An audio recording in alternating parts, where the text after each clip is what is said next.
Alright, hey everybody, welcome back to Omens, extra episodes, Tarot 101, part 3. I'm Ryan, AM Air Pronouns, and hopefully you've already watched the first two videos, because this is just going to be the last part. Honestly, you could probably watch them in any order, unless you really need an introduction to the basic structure of Tarot deck, in which case I recommend you go back watch number 1 first.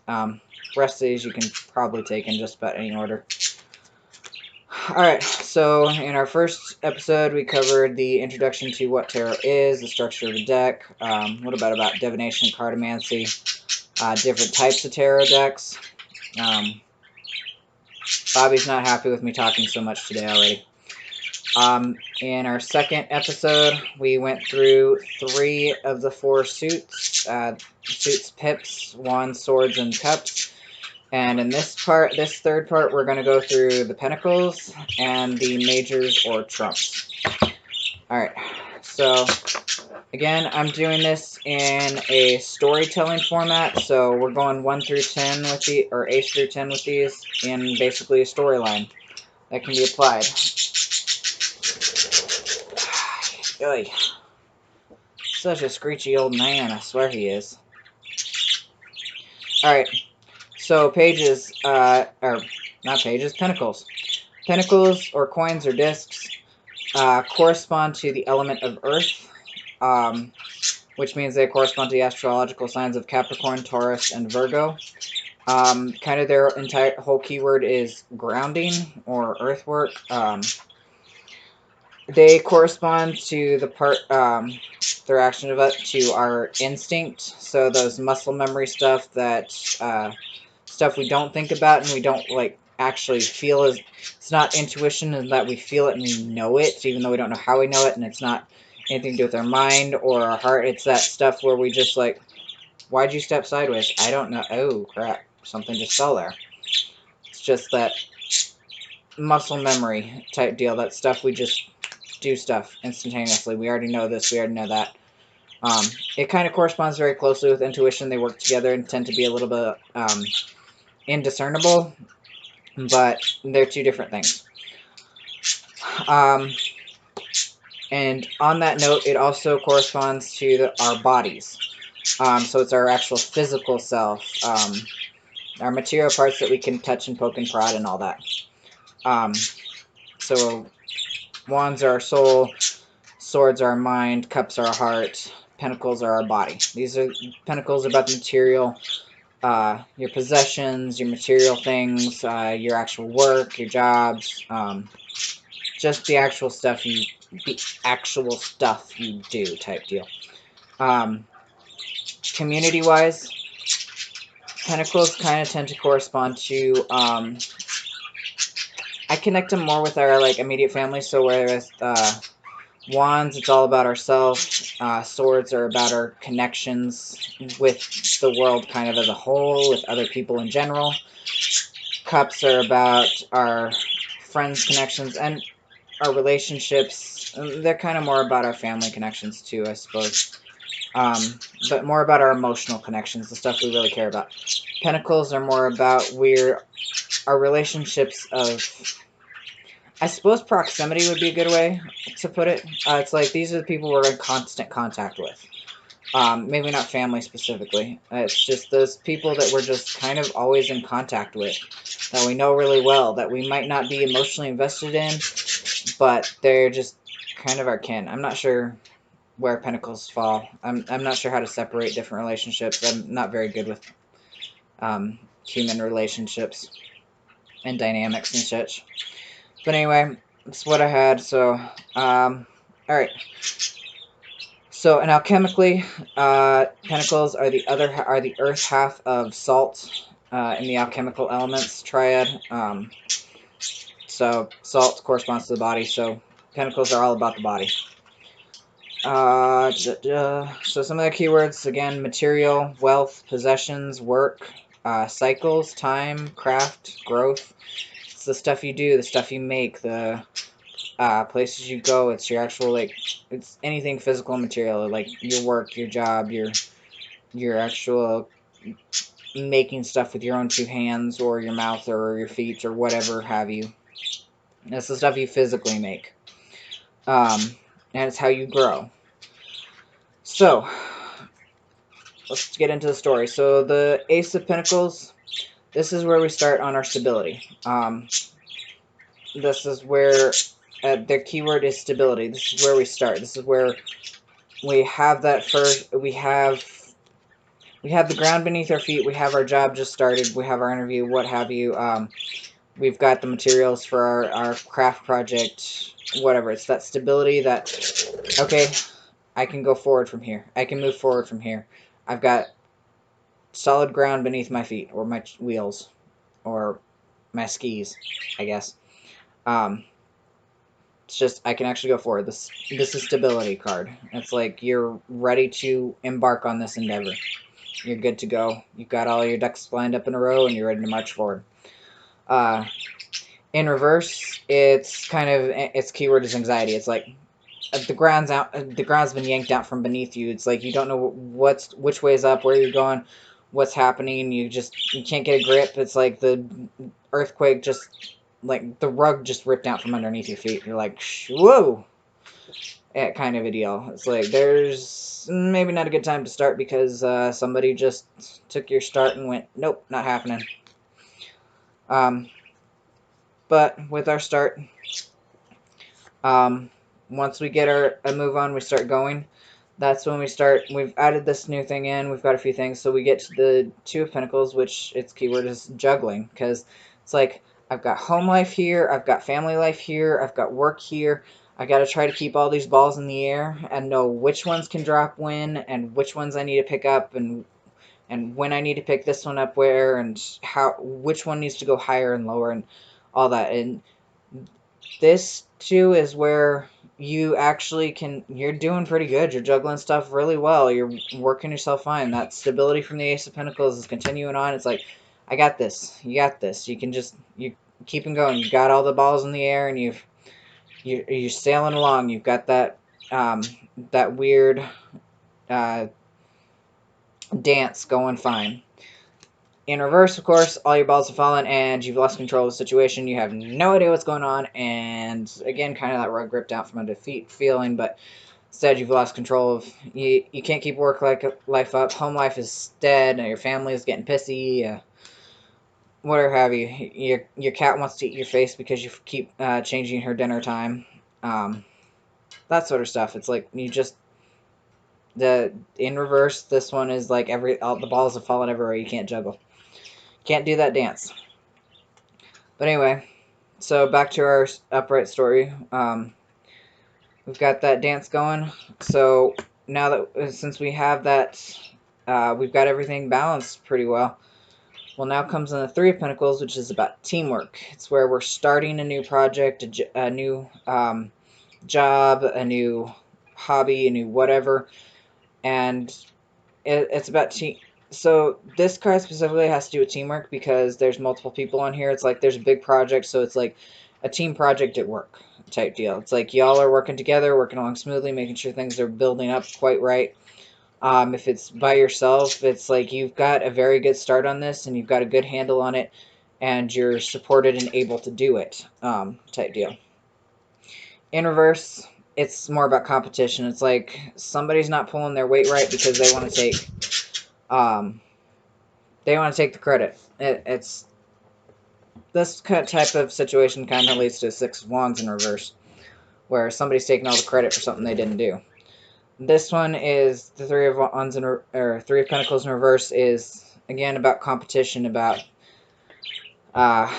somebody's snitching behind somebody else's back, somebody's causing trouble, trying to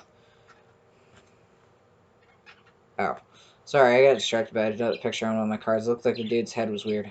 Or his neck was weird, but he just has a ruffle on.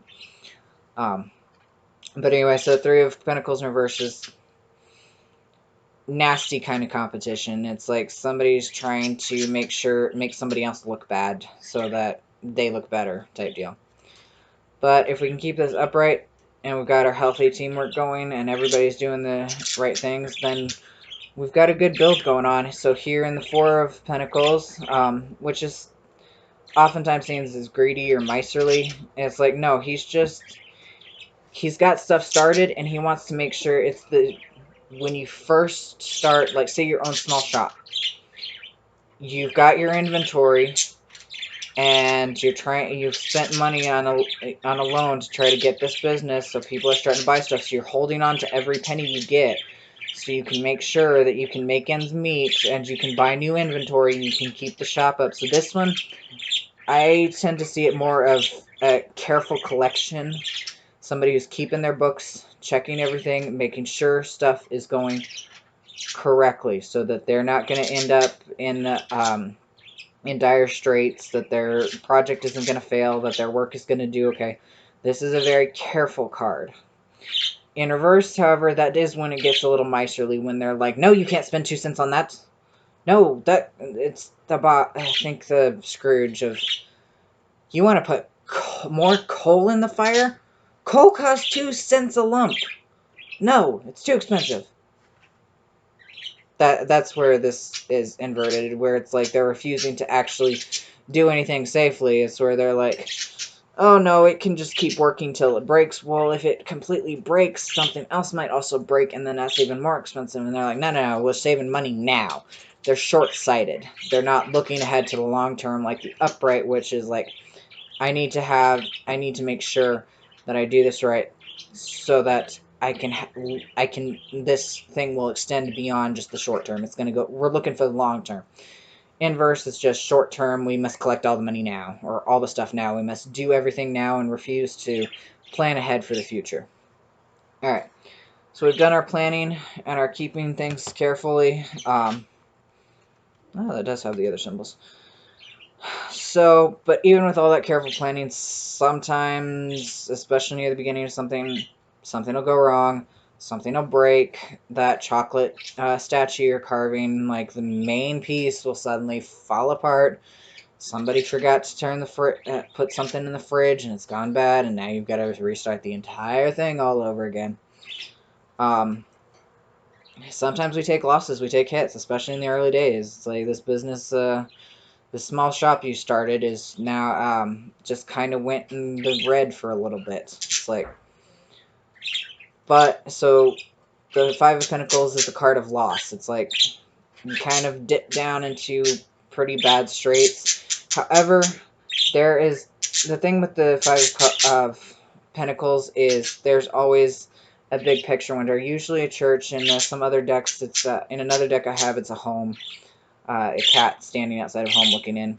It's like there's always hope. There's always somewhere you can go for help. There's always something you can do that will help. There's always there's usually somebody willing to help. Sometimes we don't all have that. Sometimes we just have to really look really, really hard, because usually there's something, at the very least. In reverse, this is where that loss, I have here for relief. It's like we found that we're in dire straits still, but we found that hope. And see, that's the thing. So upright, I definitely read it with hope in sight. It's like we're in dire straits right now. We've kind of lost some stuff, but there's still light on the horizon. So that's how I definitely read it. I've got this. I was kind of just writing down keywords from the one book, and I just got to thinking about it. I'm like, I don't see this inverted as relief of, oh, hey, help is here, we can go do stuff. I mean, you can read it like that if you want. But the way I first learned to read this reversed, and the way I still kind of more feel corrective, is dude's not looking for help. He's just going to sit there and wallow in, oh, woe was me, I'm out hungry and cold and lost, and there's nothing I can do, and no one will help me, and it's just kind of wallowing in misery, refusing to go look for help because you can do it yourself. You can pull yourself up by your bootstraps, even though that's a myth. It's just, I don't take charity. It's not charity. It's a hand up, because you're frickin' freezing and it looks like your shoes are about to fall off, so would you just take these frickin' shoes? No, I'll be fine. It's like, okay, well, would you go into the church right behind you? No, I'll be fine. No one wants to help me. They don't want me in there. It's like, that literally says homeless welcome. They don't want me there. It's just somebody who's being obtuse in my mind. In reverse, it's like you're refusing to look for help. Upright, I see it as you're in dire straits, but you are looking for help, and there is hope there. Reverse, there's hope there, but you're refusing to look. So that's how I kind of see it.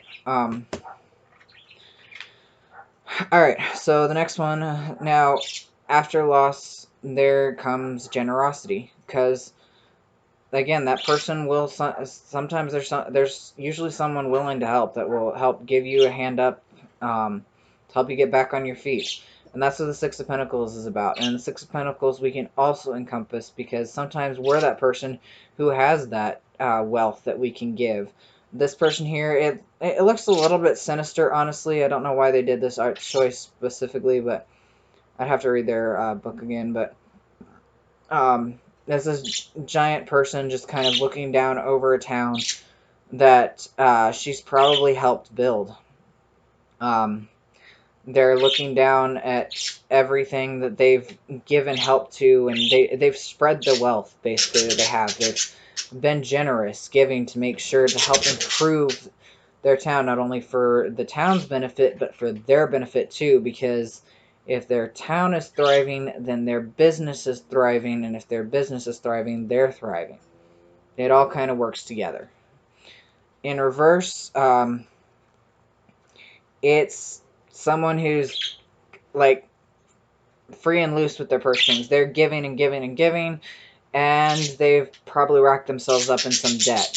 It's like there is such a thing as too much generosity when you forget to look after yourself.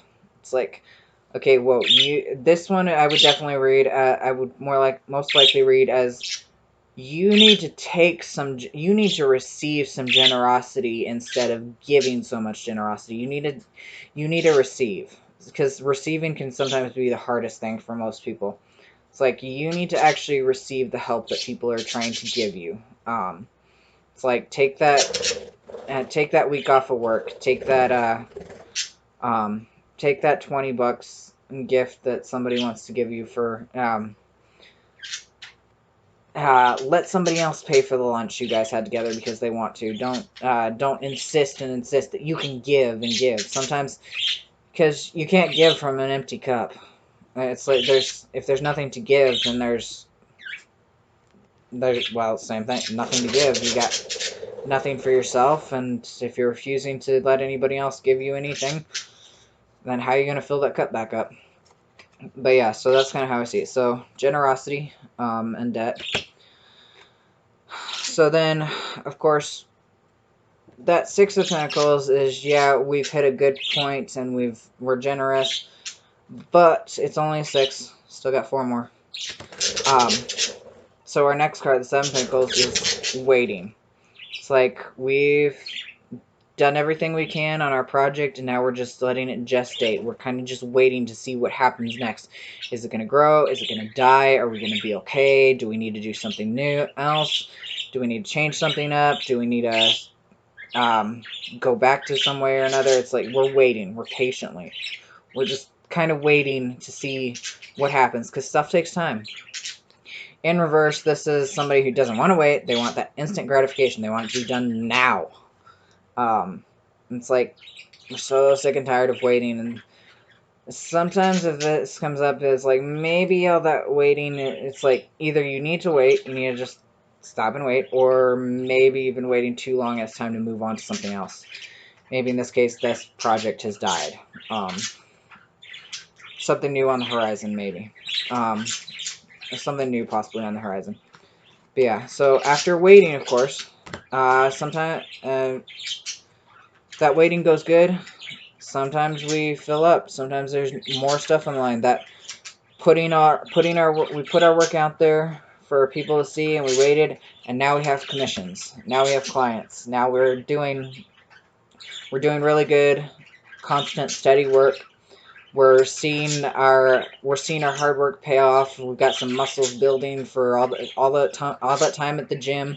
We're actually finally seeing results, and we're improving our results. In the Eight of Pentacles, we're not just doing more. We're mastering our craft. We're becoming better at what we do. We're becoming better. We're mastering it. Yeah. all that stuff. In reverse, that diligence turns to laziness. It's like, God, I don't want to do it today. I'm so freaking tired. I just want to like let this set. It'll be fine. I mean, we won't. It's like it's like taking not to diss on any creators that take hiatuses for serious reasons, but it's that, you know what, I'm just gonna take hiatus after hiatus after. It's at a certain point, it's like, well, nobody cares about your stuff anymore, so I guess you're gonna have to do something new. Or when you're like at the gym and you're like, gods, I'm so freaking tired of going to the gym every other day, and I'm just not seeing stuff, or you're just starting to see results, but you're pissed off because it's not happening fast enough or far enough, and you're just like, yeah, I can put it off for another day. It's not going to change anything. You put it off, and you put it off, and you don't go back to the gym for a few weeks, and then, of course, you're going to lose that mastery you had. You're going to lose that craft. It's like, oh, I'm just so... that diligence turns to laziness. Sometimes you just got to keep going. However, if we can keep that diligence up, if we can keep that going, then we hit the Nine of Pentacles, where we hit our bounty. It's like the fruit. The garden is finally ripened and grown. It's harvest season, and we now have that muscular structure we wanted. It's we now have plenty of clientele that's coming in with a regular boost, and it's awesome. It's bounty. We're happy. We're filled up. We've got all the stuff we need. In reverse, sometimes all that bounty means we're pushing ourselves to overwork. We're doing too much. We're constantly going. It's like, okay, you've hit a point where you can take a break, so maybe you should take a break, but we're just like, no, I gotta keep going, We're still stuck in that Eight of Pentacles mindset, even though we've moved past that. We've hit our bounty. We don't necessarily need to work. We don't need to work quite as much. We can delegate other tasks to other people. So the Nine of Pentacles in reverse is overwork type deal, like just doing too much and refusing to see the bounty you do have. So then we come finally to the Ten of Pentacles, where we've mastered all. We're the king of our domain. We've built up enough of a legacy of an inheritance that we can give away, not maybe to ourselves, maybe to other people. Here we can see the next generation. It's like, this dude has his business is booming, and he's put away so much work that he's good to go. There's nothing more for him to, well, there's always more to do, but his business is at such a point, he's not worried about hitting that bottom line all the time anymore. He's not worried about sitting there waiting to see if people are going to find him. He's like, everybody knows him.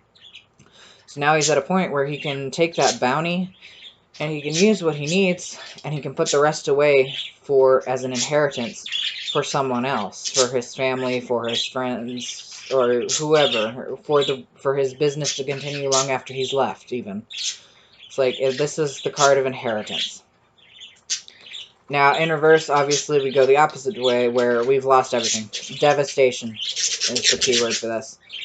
It's just devastated. You've lost everything has gone bankrupt, the bottom's fallen out of you, and out of under you, and you have no idea what the hell happened, but it just, like, all of a sudden, maybe it was something you did, maybe it was something you didn't do, maybe it wasn't anything to do with you, sometimes it's just, like, everything falls apart. So yeah, it's either inheritance or devastation. And that is the Pentacles. Whew. Quite a bit. Alright. On to the, honestly, I think slightly less fun stuff. I just not very good with the majors, I think. But anyway, let's move on to the majors. So we're not going to do this quite the same as like a full story work. Like I mentioned in the first video, the majors, or the trumps as they're sometimes called,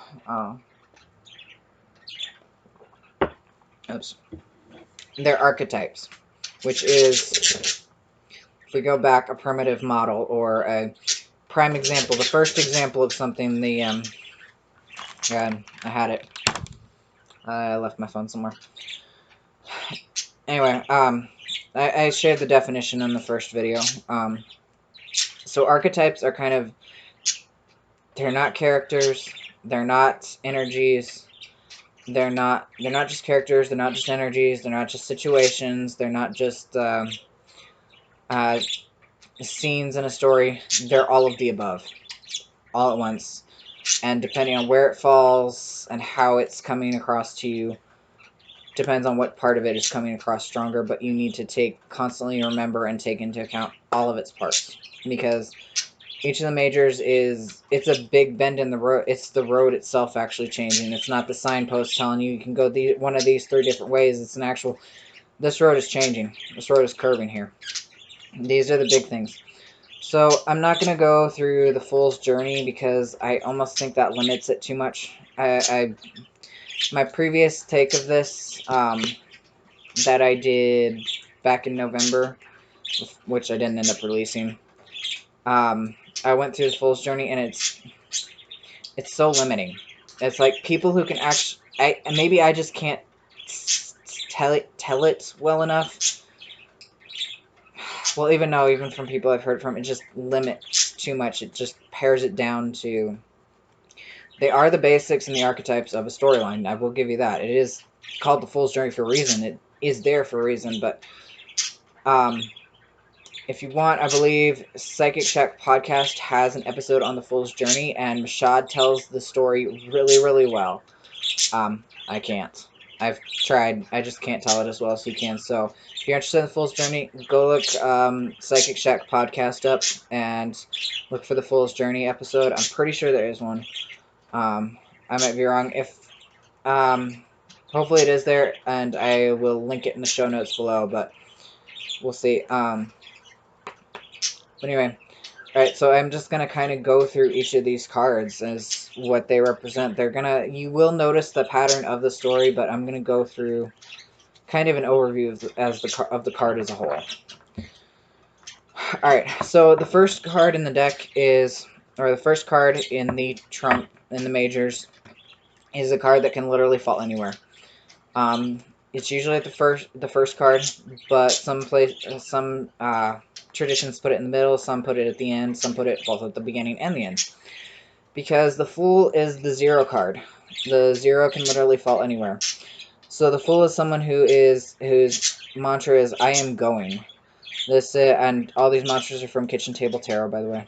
I just wrote them down because I thought they were cool. Except for the Temperance one, I actually changed that from what she had because I didn't agree with what she had. It was the same as the Justice card, and I was like, no, there's a slight difference. But I'll get to that. So the Fool is "I am going." This person is just ready to move forward. There's a wide open world, and they're leaving behind everything. That's kind of a bit of 8 of Cups view here, except for there's a crown and a cup, so they're leaving behind their heart that's been their tarnished heart, their kingdom, and they're gonna move forward and go wherever the wind takes them. They're ready to step off that cliff and just step off of it, fall into the unknown, get back up, brush themselves off, and continue on forward. And what I love so much about this vice versa deck and the Fool here is that I don't think you can really see it on this camera, but the Fool is actually blind.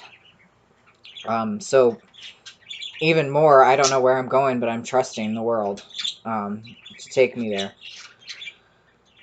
So the Fool is, they're just going. It's time to move forward, time to start something new. It's time to be a little bit foolish, so it's time to continue forward. If this comes up inversed or reversed, it's like, okay, maybe you need to take a step back and rethink some stuff. I usually put this not so much as being foolish and stupid and just going willy-nilly, but as more of a, hang on, you need to recalibrate, recenter yourself. Maybe instead of just leaving everything behind, maybe there's some stuff you need to actually pay attention to and try to fix, because it's going to come, if you try to just ignore it and leave it, it's going to come back again. Maybe not it specifically, but that lesson is going to crop up again if you refuse to learn it. It's going to just keep coming up again and until you learn it. Because that's kind of how life works. We repeat patterns until we learn how to learn them and learn how to break out of them.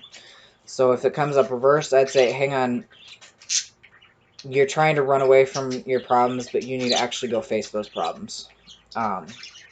It's like there's something back there you need to go actually fix. You can't just leave it hanging. Alright, so our next card, or the first card, is the Magician, and his mantra is, I am doing.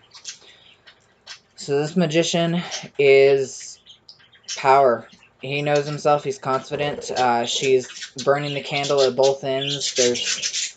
She has all her tools in front of her, and they are, but they don't even need their tools because they know that they are the power and the magnificence, and they can bend the world to their will. If this card comes up, it's like you're confident in yourself, and you need to just be confident in yourself because you have the power and you can do it. This circumstance is, it's ready to happen. It's right there all ready to go. You can do it. Go for it. If it comes up in reverse, probably being a bit of an ass. This can be either, hang on, this can be a few things. It can be either, okay, you don't actually have the power right now, you need to, like, go learn some stuff, or more commonly, you think you have the power, but you really don't. You're just kind of being an asshole about it and full of yourself, and, yeah, I can go do it, but you really can't. You just think you can. It's like this one, you need to probably go back to the pages table and do some more studying, learn some more stuff, because you actually have more to learn, to grow, and if you try to play with fire right now, you're going to get burned. Alright, so that's kind of the Magician, or the Magus, depending on what deck you're looking at. I want to call it the Magus right now for some reason, even though it's always been the Magician. Alright, so that's your power.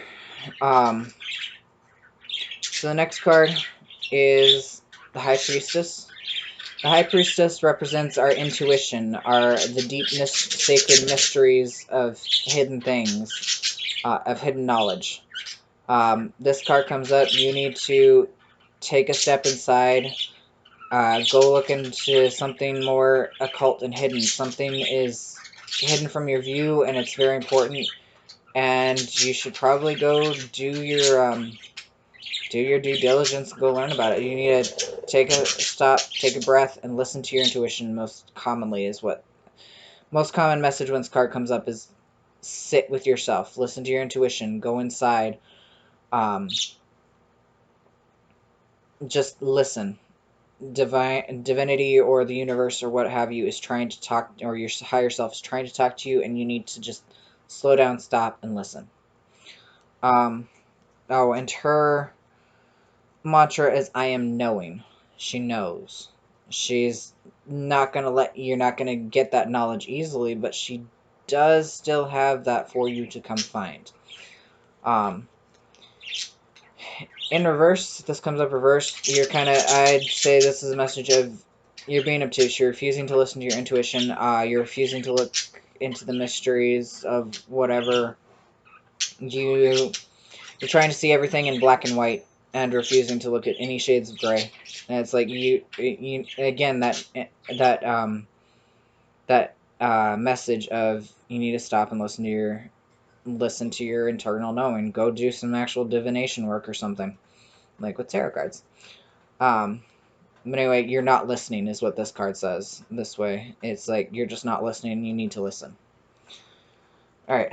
So next one we have is the Empress, kind of the mother card. So the Empress, a lot of keywords you'll find associated with her are fertility and growth, and sometimes pregnancy. Divine feminine as well. So the Empress's mantra is, I am loving. Which, okay. The Empress is kind of a motherly figure. I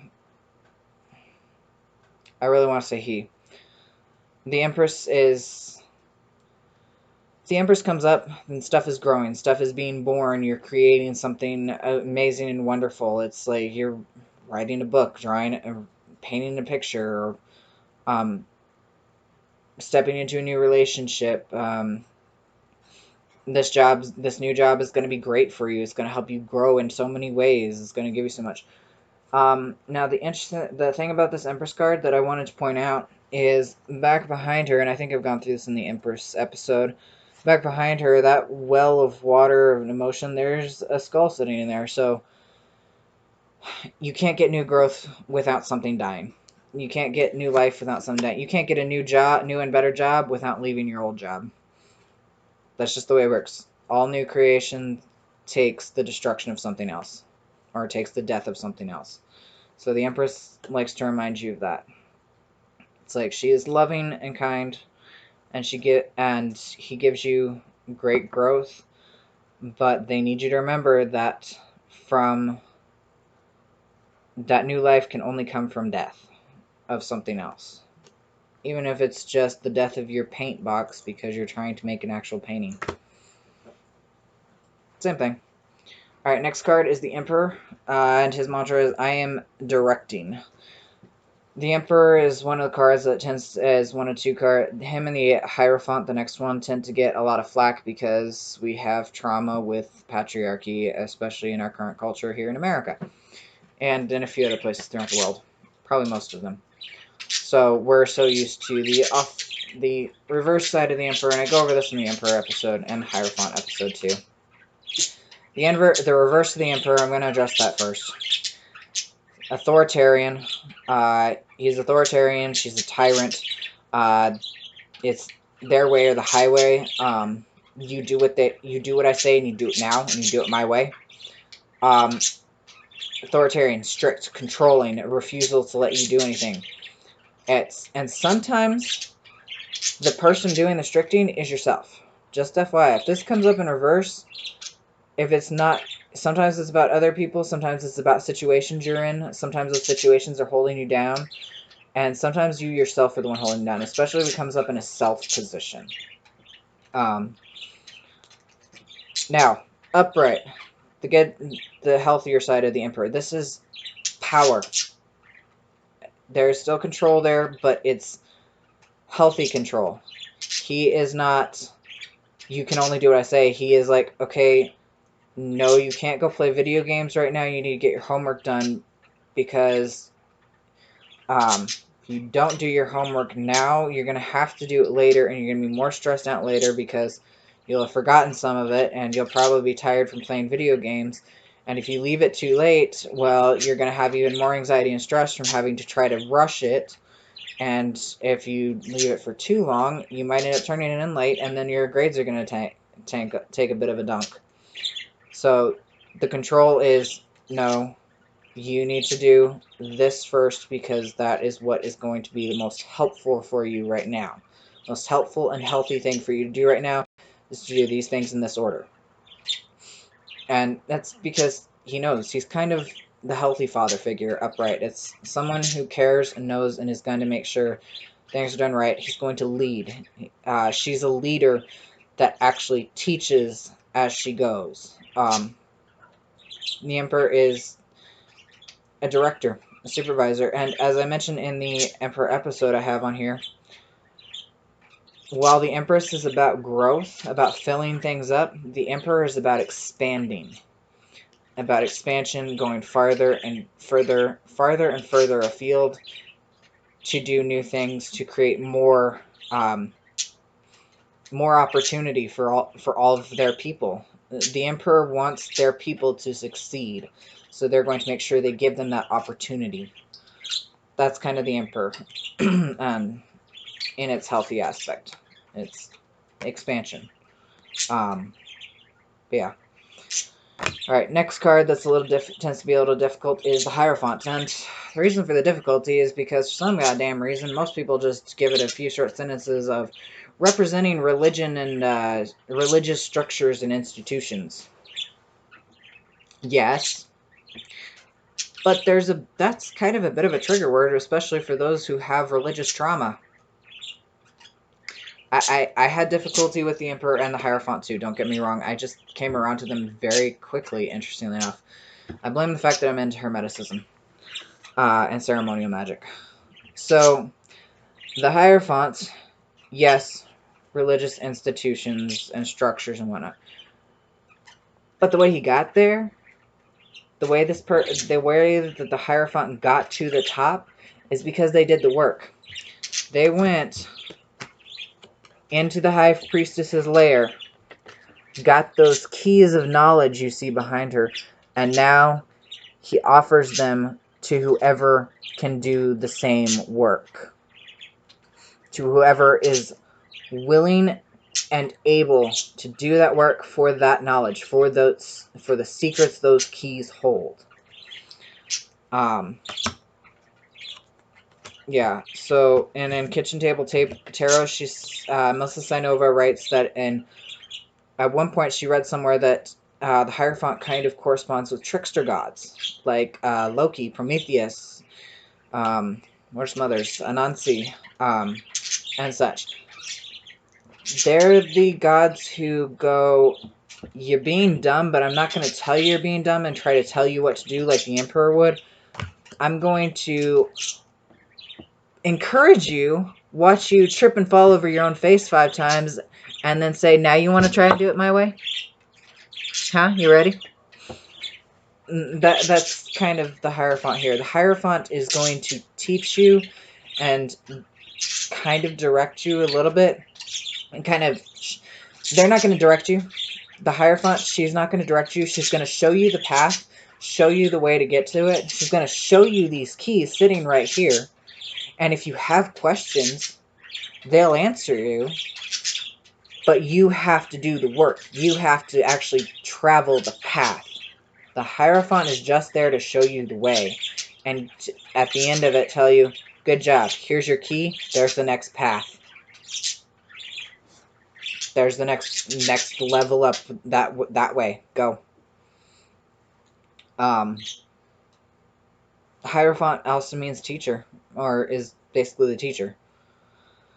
So, yeah, that's the Hierophant. Now, in reverse, we do see that dogmatic, controlling, you only learn what we allow you to learn type deal, and everything else is sacrilege and heresy.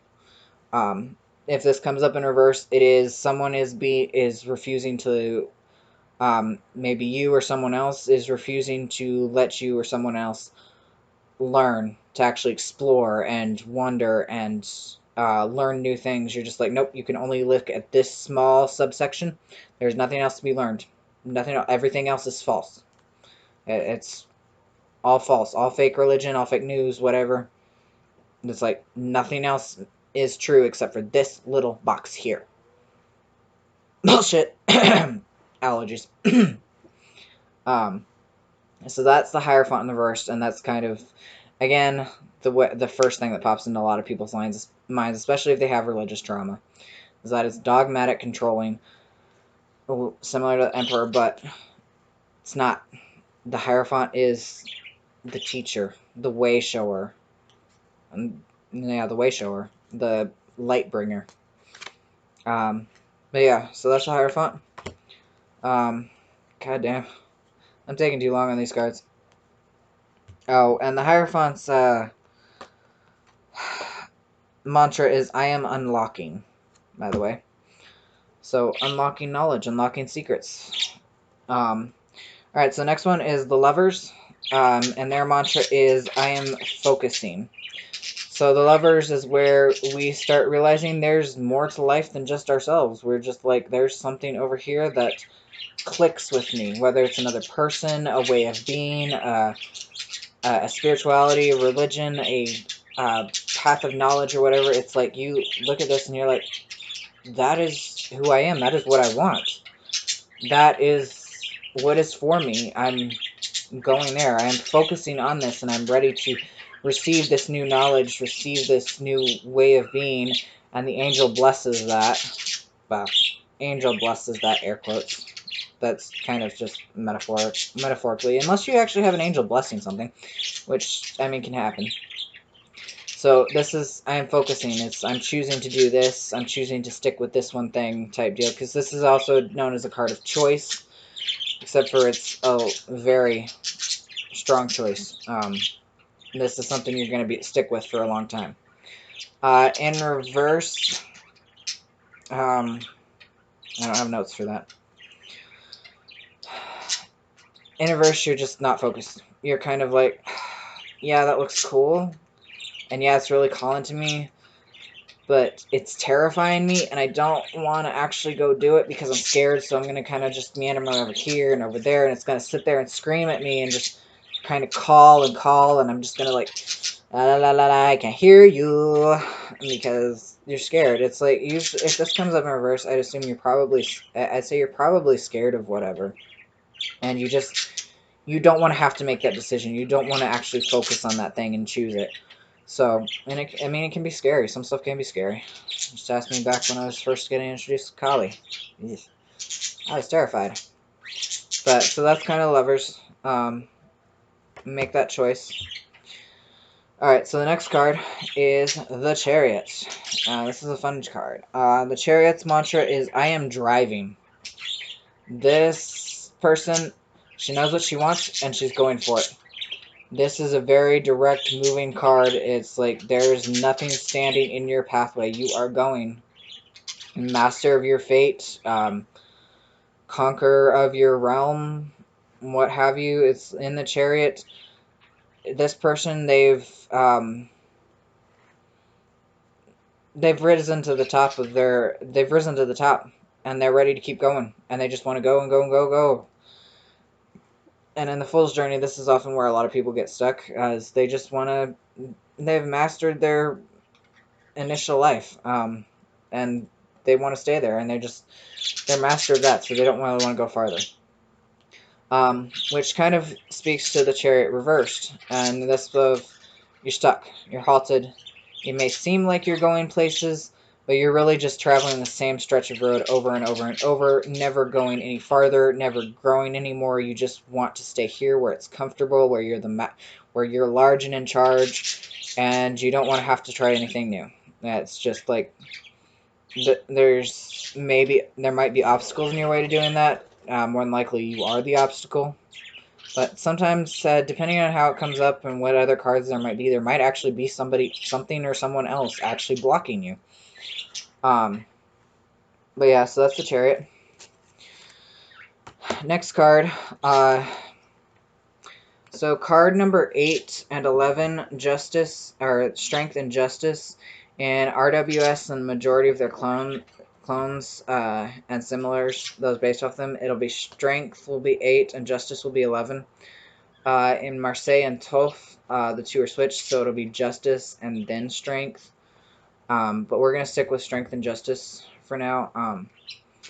It does, and especially since I'm not doing the Fool's Journey, so it doesn't really matter quite as much. It does make for an interesting change in the Fool's Journey, though, if it is switched like that. But that's a tale for another day. So, Strength, we have here a person with the same infinity symbol over their head as the Magician has. I forgot to point that out. So that infinity symbol is a symbol of continual power and grace and something else. But they have the fullness of themselves. They are strong in command. So our Chariot driver is learning to face her fears. This lion represents your fears, your fears, what is the word I'm looking for? It's not obstacle. Your apprehensions, maybe things your uncertainties, your personal demons. Friend of my sister's calls, like, say, depression, anxiety, the brain weasels. It's like this line represents all your apprehensions and demons and fears, and this card is showing you have the strength, the gentle strength, to overcome those, to say, hey, I recognize where you're coming from, I know why I'm scared, I know why you're scared, and it's okay. We can do this. We can go. We can face this challenge together and move forward.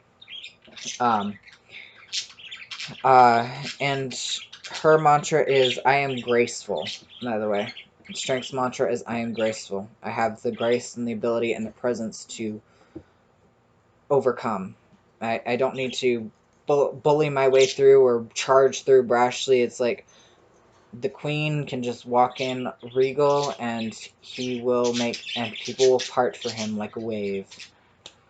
The queenly grace. Just kings bring power, queens bring grace. They're all power, but whereas the kingly energy is more overt, a queenly energy tends to just kind of part the everything. Yeah. That was a weird way of saying that, but my cards fell. So now in reverse, if I can get this thing to sit there, right? In reverse, that strength is the fears are overtaking. It's like, maybe I'm not good at this, but I want to be strong, so I'm going to be loud and brash. It's that fear that it's that strength that instead of being graceful, you're kind of an asshole about it and just like trying not to show that you're scared. Whereas upright, it's more, yeah, I'm scared, but it's okay. I'm going to go. I'm scared, but I cannot let anybody know. I can't show anybody, so I'm going to just be louder than anybody else. And, well, that means the fears inside of you, this lion is actually in control and taking over, and, well, then that helps nobody, especially not yourself. So, remember grace with strength. Alright, so the next card, once we, that strength to overcome those fears. Now we know those fears, now we recognize them, so in the Hermit, we go inside and we examine them. We're like, okay, where did you come from? Why are you here? What are you protecting me from? What do I need to kind of find about myself? What do I need to do to examine who I am, to learn about myself and how to integrate that shadow self, that lion, the shadow self, and bring it together with the rest of me so it can evolve and grow along with the rest of me. And so it's not so stuck in all that fear of danger and whatnot. It's now we want to... The Hermit goes into that solitude to stop and look. It's kind of similar to the solitude of the Two of Swords, where we're just like, everybody shut up. But in this case, it's not just everybody shut up. It's like, I'm going to leave for a while. I'm going to just kind of marinate in my own head and find what I need to. It'll usually take longer than the Two of Swords will, deliberation-wise. It's that just staying alone, doing deep soul searching. And this light is not for anyone else, it's only for the Hermit. Only she can see it.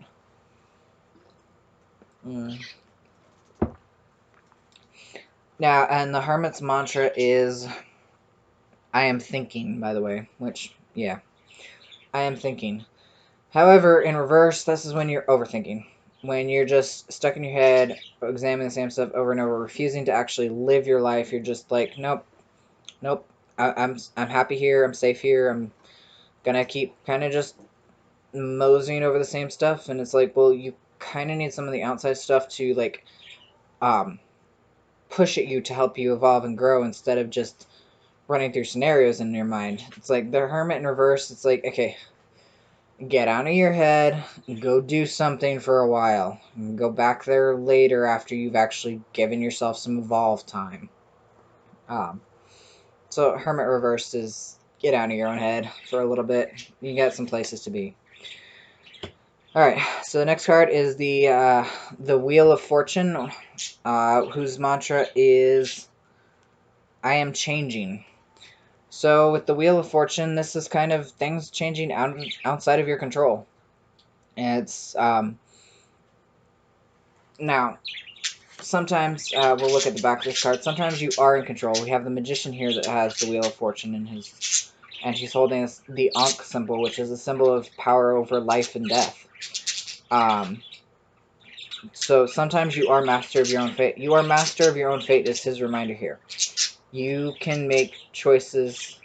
You can make those choices that you need to. The wheel is just to remind you that stuff is going to move regardless of what you want or think or do. And you can choose to either push against it which is just kind of like a salmon swimming upstream. It's very, very, very difficult, and it might hurt a lot. It is possible, but it's probably going to bang you up a bit. But you do still have that choice. You can do that. And hell, sometimes that's necessary. Sometimes you don't want to go with the flow, with the turn of the wheel. Sometimes that wheel turn is that you're hitting the bottom of it, and you're probably about to be crushed and through some shit. So sometimes you want to kind of struggle upstream. Sometimes it might make it worse. Sometimes it might make it better. But either way, the wheel of fortune is when you're on for the ride. Stuff is changing. Stuff is happening. Stuff is moving. You're changing, and there's not a whole lot you can do about it besides just watch it, sit with it, move with it, roll with it. In reverse, you're refusing that change. You're shutting your eyes, covering your ears, singing la la la la la la la la. I can't hear you. Nothing's happening. Everything's the same. You refuse it. Or on the other, or on the backside, you're refusing to say that you have any power or control. Like, oh, it's just going to happen to me. It's all fated to happen, and there's nothing I can do about it. There's nothing either. So this is where I like the nuance of, again, the vice versa cards, where I like the nuance. So upright this side, stuff is changing. You're gonna go with the flow. It's easiest just to go with the flow and how it works. That side upright, you do have power to make choice as to whether or not you're going to be crushed by the ride of the wheel, or you're going to work with it so you come out on top. In reverse, that side, refusing to see that you're refusing to admit you have any power, and the world just hates you, and you're just gonna frickin' be crushed beneath the wheel because obviously everything hates you and you have no power, and yada yada yada. Murphy's Law. Okay, no. Murphy's Law is actually more fun than that. This side reverse is you're refusing to see that the wheel is changing. You're just like, nope, not everything's gonna stay the same. You're fighting against it, trying to stop it turning, and it's like, it's not gonna, you're just gonna, if you're trying to fight it from actually changing, and to basically trying to keep everything the same type fighting, not fighting to make it go a different way instead of the way it looks like it's going, because that'd be more upright, that side of the magician. This side reversed, it's like you're just trying to make everything stand still, and it's not going to happen. So, that was a lot on the Wheel of Fortune. Okay. So, I am changing. So, the next one, again, Justice. In some decks, is Strength. But Justice here, card 11. Her mantra is, I am balancing. Justice is clear-cut. Everything needs to be equal, symmetrical, and same. This is where you stop and you go, okay, I am overloaded at work. I need to cut down some responsibilities so I can spend more time at home. Okay, I'm spending way too much time on the TV. I need to take a break so I can actually go outside and get some frickin' sunshine. This is a card of balance where you cut, where her sword literally cuts things off, cuts things apart, so that the scales will balance equally. Justice is both harsh, is a harsh mistress, but she's fair, and you can work with that. You can work with trying, especially since you're in charge of a lot of your own balance as much as possible. If you can't get away from all the responsibilities at work, you have the ability to maximize your time at home, even if it's just extra sleep. And you have the ability to maximize something else to balance it out. And sometimes Justice comes in there for you and hacks off some of the stuff that you have no control over to get rid of to bring your life back into balance.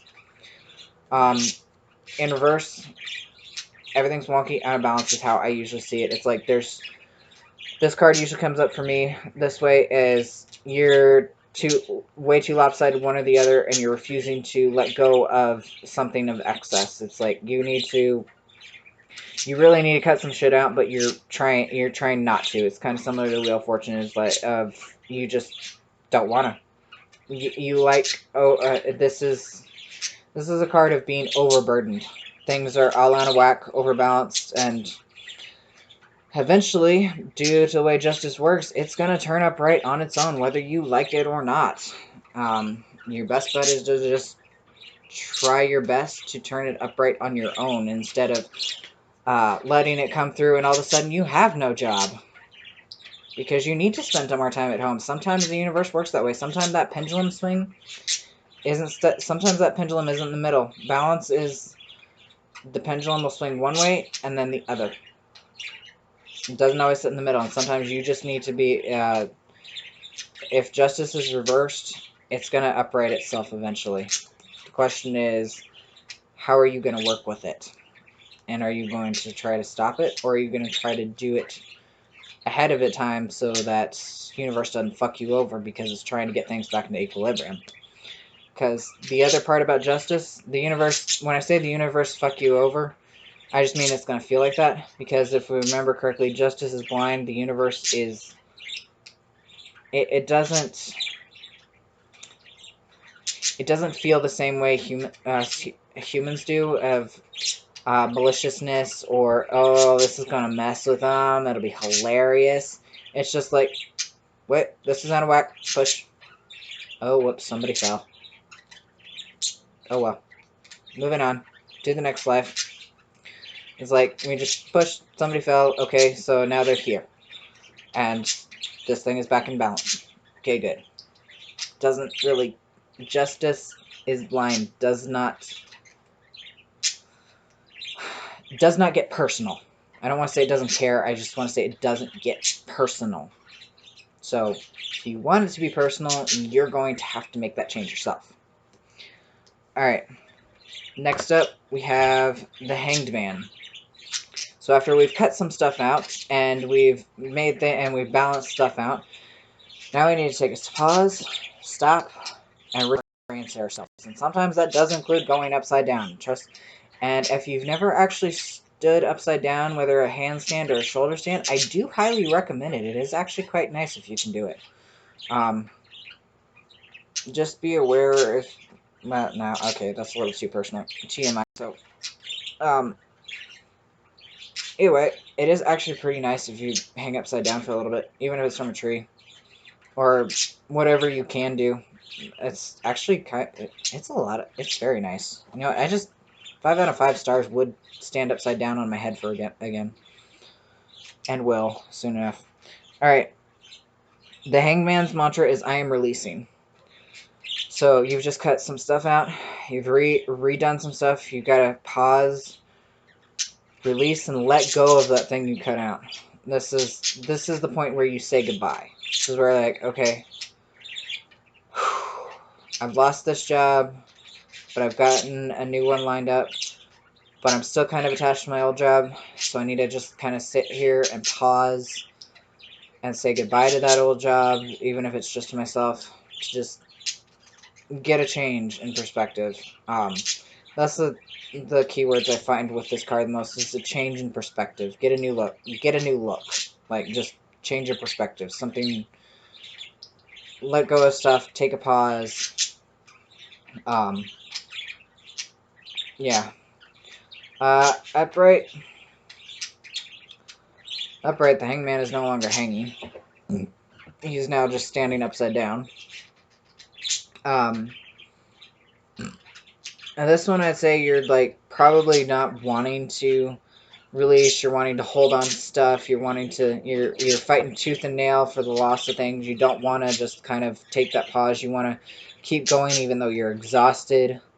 It's like, no, you need to take a breather. This is not going to end well if you just try to push through. You're just going to exhaust yourself even more, and eventually you're just going to collapse.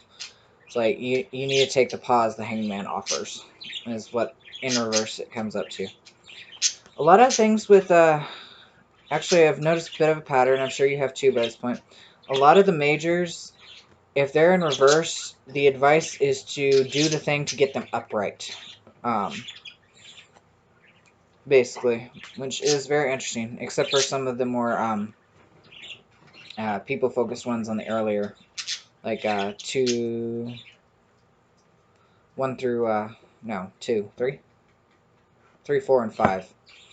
A little bit more, they tend to be, out of balance, unhealthy. But anyway, most cards, at least with the majors, you really want to, their advice if they're reversed is to try to turn them upright. Alright, next up, we're about halfway through, I think. Oof, we're already at 104. Next up is card 13, Death. Scary looking fucker.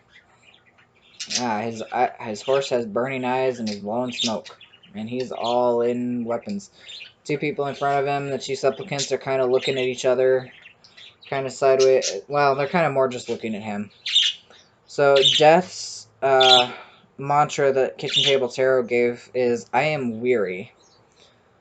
And, yeah, if you think about it, we've come through justice, cutting some stuff out, and we took a pause in the Hanged Man to release, change our perspective, and now we come to the actual transformation. It's like, okay, I guess I've said goodbye to my old job.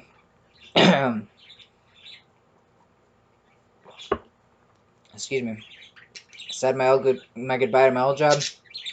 Now I get to become something new. And that can be scary. Death is freaking scary looking here. But you're just kind of weary, done with it, ready to move on, ready to make that change, transform into something new.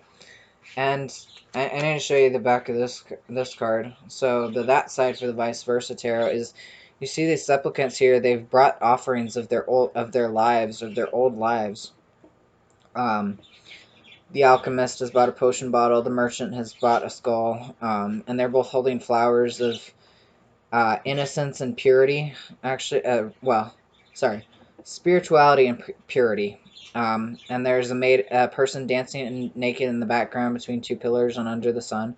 And both these two supplicants look peaceful. They're at peace with the fact that they have decided to accept Death's offer to transform into their next enlightenment, their next state of being.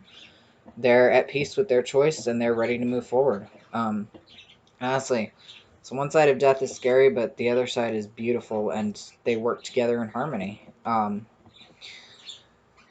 Death reversed, of course, is absolutely terrifying, especially this side. It's like you're like, oh my god, no, things are changing. I don't want it to change. It's so terrifying and scary, and it's no good. No, no, no, no, no. You're basically getting dragged, kicking and screaming through the change that is going to happen, which isn't going to be fun because you're kicking and screaming, so it's going to hurt a lot more.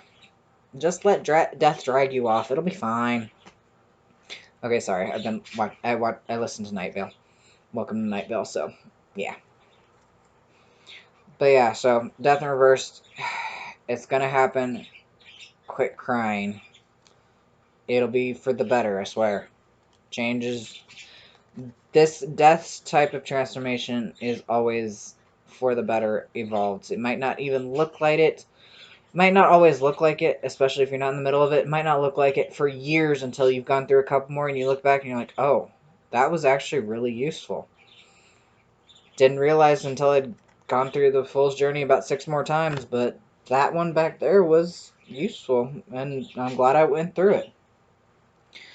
So that's I Am Weary. So the next card is Temperance, and this is the one I changed. The mantra had been, I am balancing. I'm like, that's justices. And yes, I know what most people mean by balancing, but with Temperance, I decided to change it to, I am harmonizing.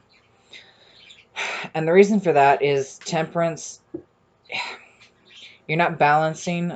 Balancing to me indicates equal amounts of different things. And I'm sure that's what most people think of as like, okay, if I'm spending 2 hours exercising, then I can spend 2 hours playing this. If I'm spending 5 minutes eating, then I need to spend 5 minutes drinking or whatever. It's equal amounts. Well, that's not always possible, and it's not always good for everybody, because I can't spend 2 hours working and then 2 hours sitting doing nothing. I'm more of a, that's why I work a 9 to 5 job. Well, it's actually 7 to 3, but yeah, details.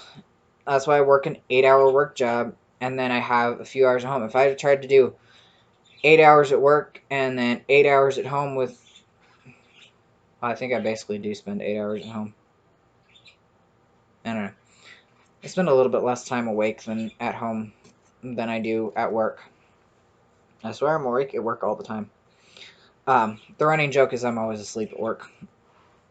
because I can do that in my sleep. That's what balancing is to me. It's very symmetrical. Harmonizing, however, when it comes to temperance, tempering is an alchemical work for changing things. It's a stage of the alchemical process for actually tempering things from one state to another. It's like it's part of the transformational state. It's one of the transformational stage. I can't remember which one.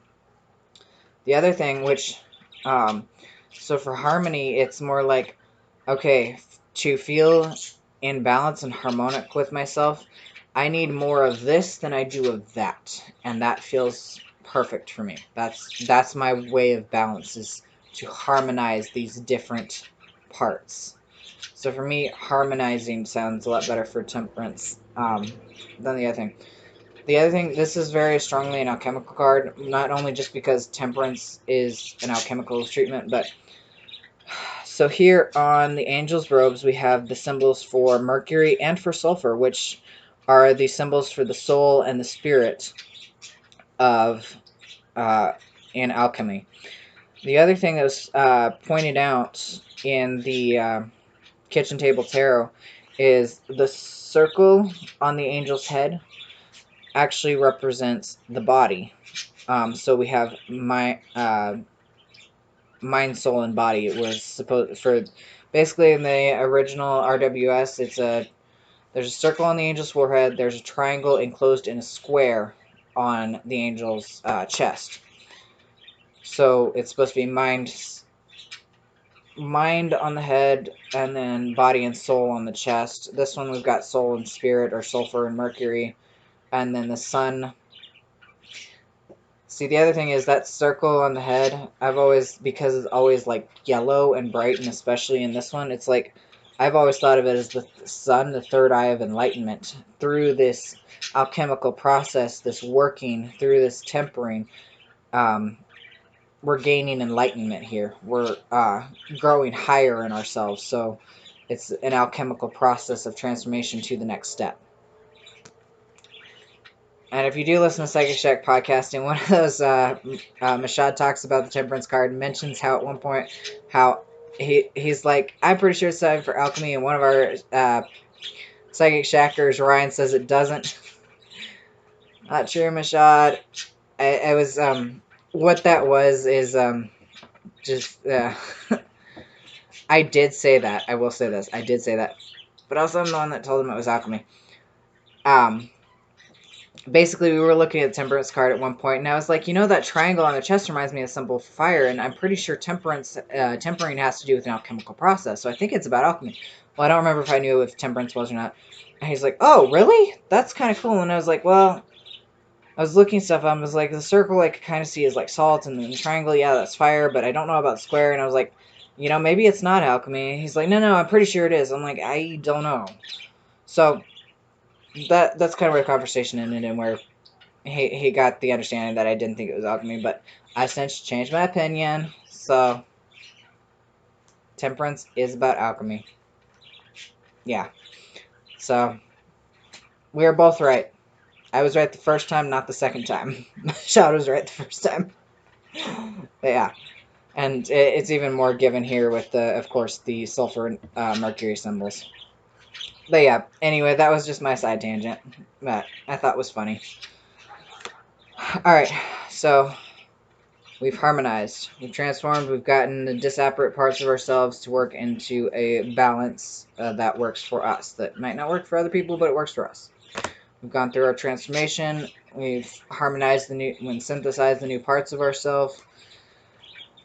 And of course, now we come to the next part, which the next card, whose mantra is I am choosing.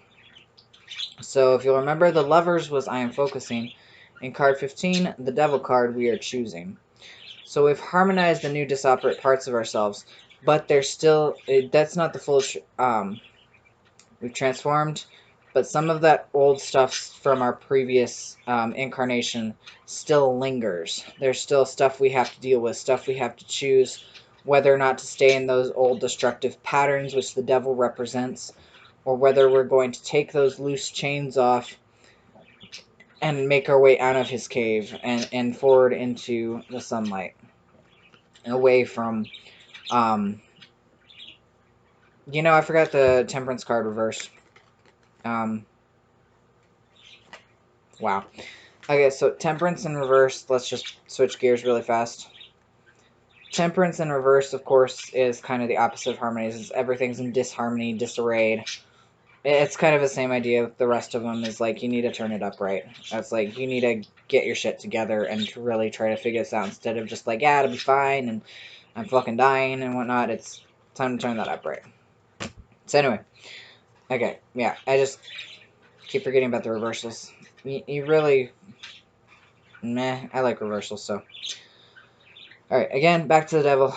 So, we're choosing, it's like some of those, some of our past vices, some of our vices and addictions, our self-harming techniques, self-harming habits are always kind of there. And sometimes when we're going through the process of transformation and harmonization through death and temperance, they crop up strong. Our shadow to keep ourselves safe crops up really freaking strong. And it'll come through really strong. It'll come through and like, no, you're changing. And no, that can't happen. No, come back where it's safe. It's safe here. It's safe here. I promise it's safe here. We don't have to change. That's where you have to choose as to whether or not you're going to get caught in that, in like the devil reversed, where we refuse to see that we're caught and trapped, and we refuse to see that we're trapped. We're like, no, everything's fine. There's no big deal. Everything's fine. I'm like slowly destroying myself from the inside out, but everything's fine. We have to turn that devil upright, realize that those are harmful parts of ourselves, and we have to choose whether or not we're going to stay there or we're going to leave. And more than likely, if you've recognized that you're going to leave. However, cutting something out like that, trying to, okay, you know what? I'm done with all this bullshit. I'm going to leave. I've evolved, and I realize this is harmful for me. I'm going to move forward. And of course, that moving forward will always cause some upheaval in your life. That's where the Tower comes next. Everything that structure was built on is coming down because it was built around these harmful aspects of the devil that you had.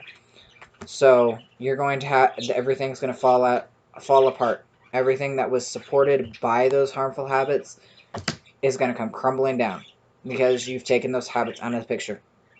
And it can be freaking traumatic and sudden and just all over the place. Now, if you're expecting it, you'll probably land on your feet a little bit better, but it can be all kinds of just chaotic. So the Tower's mantra is, I am rebuilding. Now, the reason for that is because all this is crumbling away, so you're going to have to build it all over again. You're going to have to build something new. If it's in reverse, you're either kind of trying to cling to the rubble. You're probably trying to cling to the rubble of what you once had, even though you're like, I need to get rid of these unhealthy aspects. But you're like, my life is a mess now, so let me try to like piece it back. You can't piece it back together. You can try to go back. You could probably rebuild it with those same. You could probably like, oh, never mind, and try to rebuild it with those same unhealthy habits, which just means you're going backwards in the devil, getting yourself stuck in there. And of course, you're never going to be happy there because you know you had a piece of the pie, and more than likely, because you've already set it in motion, something will come along, shake it up eventually. It's even if either you choose to walk out of the cave and disrupt your life yourself, or you choose to stay in there blindly, and the universe disrupts it for you. So you can either land on your face or land on your feet, is what it comes down to. And of course, once you've knocked all that old structure down, well, yeah, you do got to rebuild it. Might take a little bit of a while, because you've gone through this. The Tower can be pretty traumatic. This is a traumatic experience and that you've been through, and you've just like, God, get yourself. You're gonna try to have to get yourself up and dust yourself off. And that's where next comes the Star, because it's like, oh, I've been through this shit, but right after all that trauma comes that still point where it's done and over with, and you see light again. You see hope. The star is, I am hoping. This is that card where, oh, maybe things aren't so bad. Maybe I can get through this. Maybe I can survive this. Maybe I can become something great and grand and new. In reverse, the star is not so much hopeless as you're afraid to hope. You're like, I really, really think there could be something. I really want there to be something great out there, but I really don't. I'm not sure if there could be. I'm scared that there might not be. It's that fear that maybe it won't get better. Maybe it's just going to keep getting worse and worse, even though the event has passed. But there is that hope, that star shining bright right there. You can move forward from what was. You've learned from that event. You've learned from the previous events, and now you can go somewhere else. You can take that knowledge and build something new. So that immediate hope, of course, once you get out of that immediate relief and shock, well, you've still got that fear. The star kind of goes from upright to reversed to the moon. At least that's how I think it flows. So the moon is where you're paranoid, you're scared, you're confused, you have no idea where to go. It's like, maybe things could be better, but oh my god, where do I even start? It's like, what do I do? The moon has to do with our emotions and intuition. Yes, it's dark and it's scary, but the moon, it has to do with controlling the tides, has to do with insight into darker mysteries, into the night. It's insight of the night sky. It's here between two pillars of steady, strong built rock on solid rock foundations. So it's knowledge and foundations you already have that are being illuminated by the moon, on top of a vast ocean which represents your emotion and your intuition, your gut. And that is even further pushed by the fact that this crab is here. Crabs represent not only safety and home, think of their shell, but also deep intuition and slowness and stillness, because they're deep sea creatures. Well, not necessarily deep sea creatures, but they're sea creatures, so they represent emotion and intuition. They represent going into your intuition to find your safety. And then the dog and the wolf here are your domestication and your wildness. It's like you need to bring all of these parts together to help. You need to go still, go inside yourself, talk to the different parts of yourself. Where do you need freedom? Where do you need security? Where do you the dog and the wolf? Where do you need freedom and security? Or the dog and the wolf, or the wolf and the dog, respectively. The moon, you need to look in the night. You need to look at night is slow time, more receptive. You need to travel into the dark and illuminate the dark with the intuition. And yeah, I'm just repeating myself now, but basically after that initial hope, when you go, things could be better, and then you're like, wait, but how? This is the how. You go discover it. You go down and just sit and just be quiet and learn and listen. Shoo, fruit fly. That's my drink. Now, in reverse,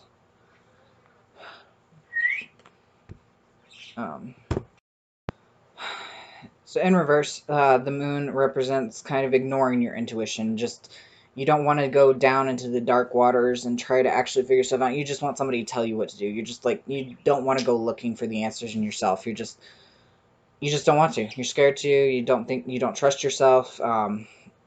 The prior events have traumatized you to the point where you don't trust your own judgment. You don't trust your own intuition. But that's where you got to go for answers. So that's what the moon is. That's where the moon comes in. And then once you get through that moon, once you trust yourself and know what you need, you come through that dark night of the soul into the light of the sun.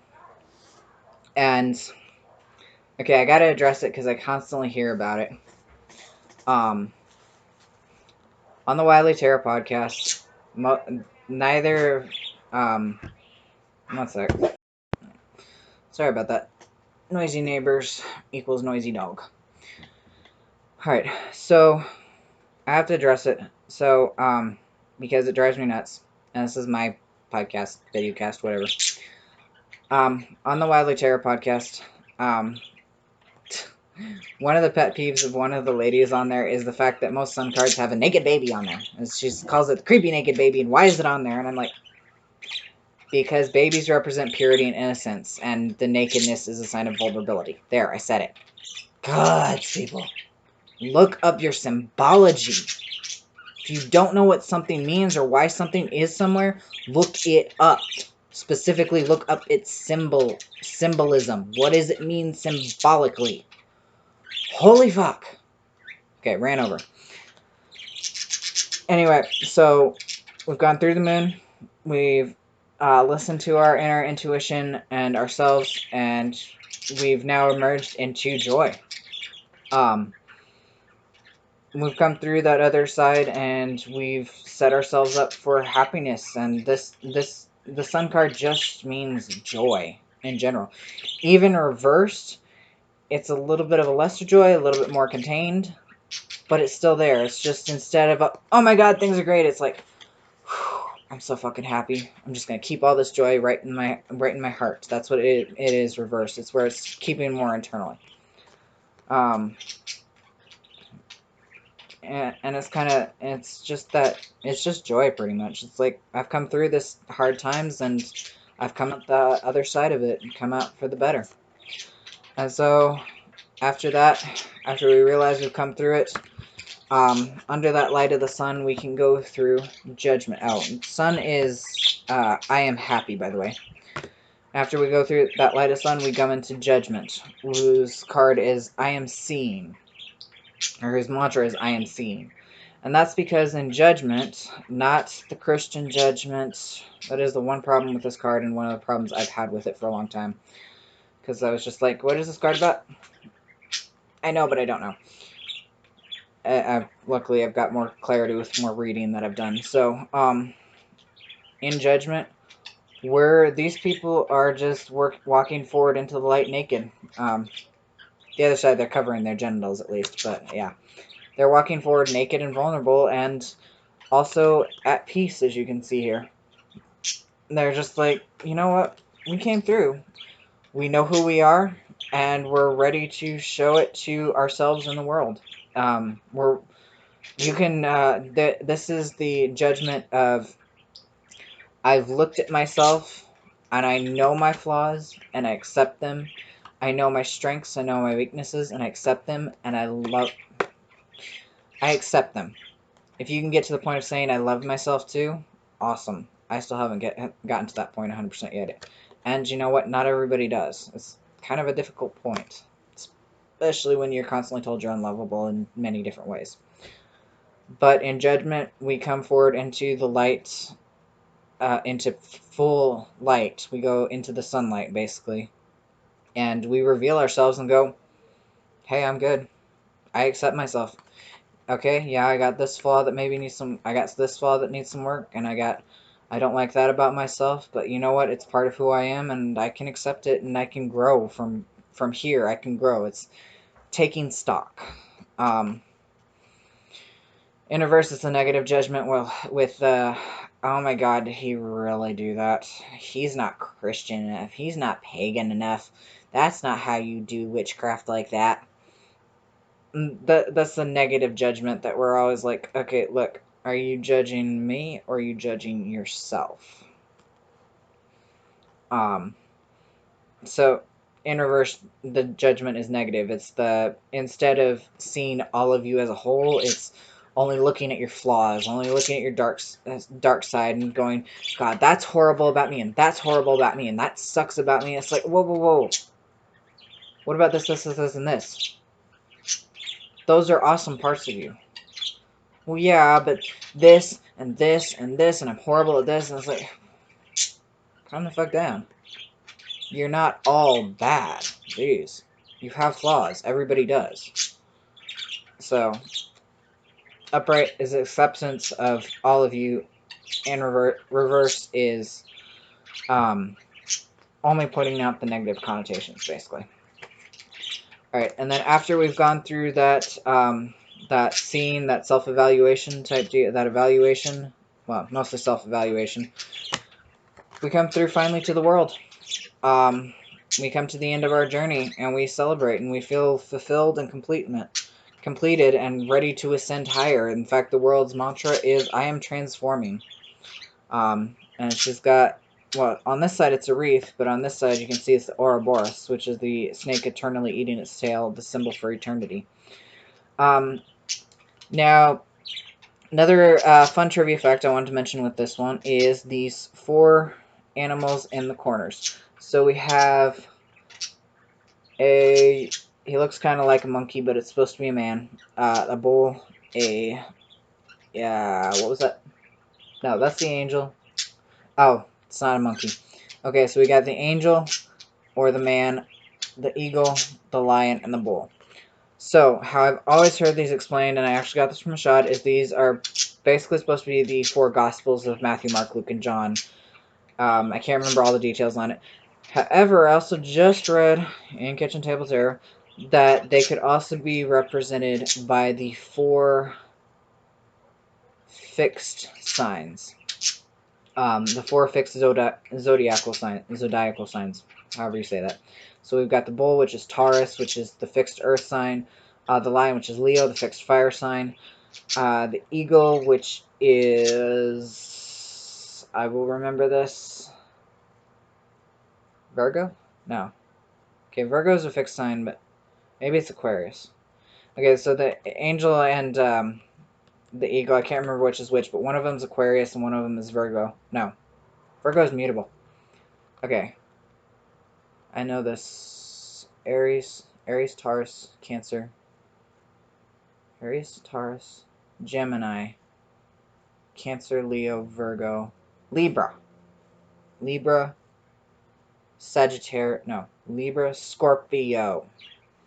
That's what I'm, fixed water, I'm forgetting fixed water. So, one of these, I don't remember which is which, one of them is fixed water, a sign of Scorpio, and the other is the fixed air sign of Aquarius. So, fixed signs are the ones that actually complete stuff. Cardinal signs start stuff, fixed signs actually do all the stuff. And then mutable signs go, okay, that's finished, what's next? So it's an interesting thing. It's the 4 fixed signs. It's like, hey, we've reached the end, we've done the work, let's celebrate. And the world is just, it's celebration, it's the next level up, it's the transformation to the next step, it's where we become the Fool again, where we go full circle. In reverse, I like to think of this as a, hang on, what have you missed? Go back over some stuff. Another way I could see it being is you don't feel worthy to move forward. You're like, but am I really ready? Are you really sure? And it's like, yes, you can go forward. You've done it. It's like sometimes depending on how it comes up, it's either going to be a, hang on, go make sure you've finished all the steps. And sometimes it's going to be a, did I really do it? Are you sure? It's like, yes, go. But yeah. Alright, so at an hour and a half, again, we have made it through the entire tarot deck for a Tarot 101. And luckily I did manage to keep this down to just 3 parts instead of 4, which I was a bit worried I might have to do, but they're a little long, so what. Alright, so that is it. And I don't have to do 5th week extras for a little while, so I will... Again, I'm Ryan, AM Air Pronouns. Find me on Facebook at Bags and Omens. Email me at bagsandomens@gmail.com. Find me on Patreon if you feel like supporting me at patreon.com/Bags and Omens. Like, comment, subscribe down here. Like, comment, and subscribe here on YouTube. And have a great rest of your whatever. And I will see you all in February with the 7 of Wands. Whatever the hell the next zodiac sign is. I think it's Aquarius. Yeah, it's Aquarius. And the... what's the next one? After that? I forgot. Hierophant. 7 of Wands, Aquarius, and the Lovers. There you go. We're going to have the Lovers in February. Hilarious. Alright. See y'all in February. Have a great whatever. Bye.